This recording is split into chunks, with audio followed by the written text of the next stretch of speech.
Sakto ang balitang ito ngayong weekend, abay ginawang pasyalan ang dating kuta ng mga rebelde sa Isabela. Atraksyon sa Ilagan Sanctuary ang natural pool at kuweba. May live report ang ating kasamang si Benji Durango mula Isabela. Benji?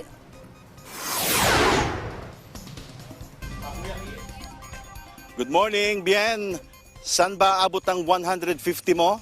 Kung 150 lang ang budget mo at gusto mo mag-relax at mamasyal ba, dito mo nadalhin yan sa City of Ilagan Sanctuary, kung saan isang nature-inspired fun park ang inyong matutunghayan na lalampas sa expectation mo. Kaya sit back, relax, at ipapasyal ko kayo dito sa Malaparaisong Adventure Park na wala ka nang hahanapin pa. Yung mga planong swimming na hindi pa rin matuloy-tuloy hanggang ngayon, magtatag-ulan na. Aba, the best ang lugar na ito para sa inyo.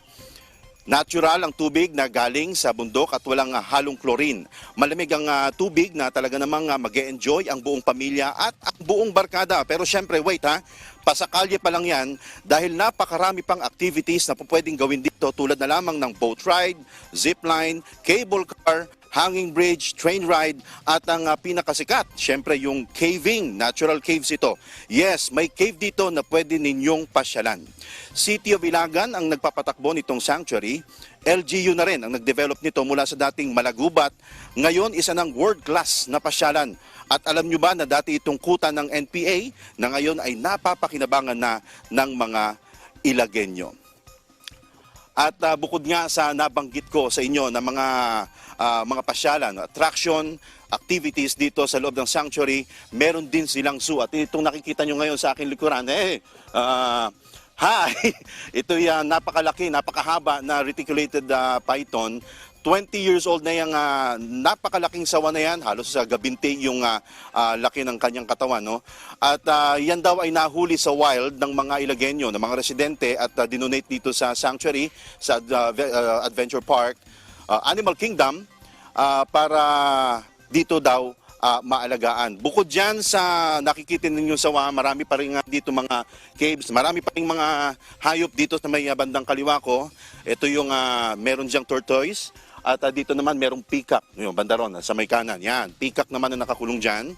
Lahat yan ay alagang-alaga ng mga tao dito. At dito sa may banda rito meron ding monkey. Subukan nating tanungin kung ano pa ba yung mga hayop dito na alagaan nila. Kasama natin ngayon si Ginoong Glenn Caswe, ang administrator ng City of Ilagan Sanctuary. Magandang umaga, sir. Live tayo ngayon sa PTV4. Magandang umaga rin po, sir, sa lalong-lalo na po sa mga nanonood dito sa PTV4. Okay.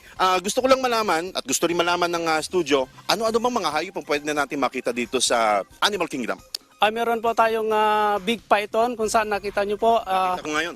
Dalawang big python, mga monkeys, tigre, may dalawang tigre, at crocodile, wild pig po. Through, lahat. Mo. Yes, sir.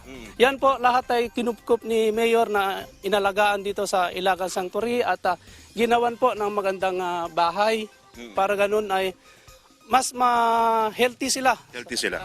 At hindi rin niya pinapabayaan. Meron po tayong city vet para lagi silang i-check up lahat ng ano natin. Tama naman yun, maganda yun. Pero gusto ko rin malaman, yung 150, ano ba yung pwede nating activities doon sa 150 na entrance fee? Okay, sir. Sa 150 pesos na entrance fee, libre na po yung sasakyan dyan. At pag-akyat natin sa Treetop Adventure, pagpasok sa 3 chamber of caving, Animal Kingdom. Napakarami pala talaga, sir, no? But anyway, gusto ko sanang malaman yan, napaka maiksi lang yung oras natin, pero meron sila ditong kabayo, ayan. Oo.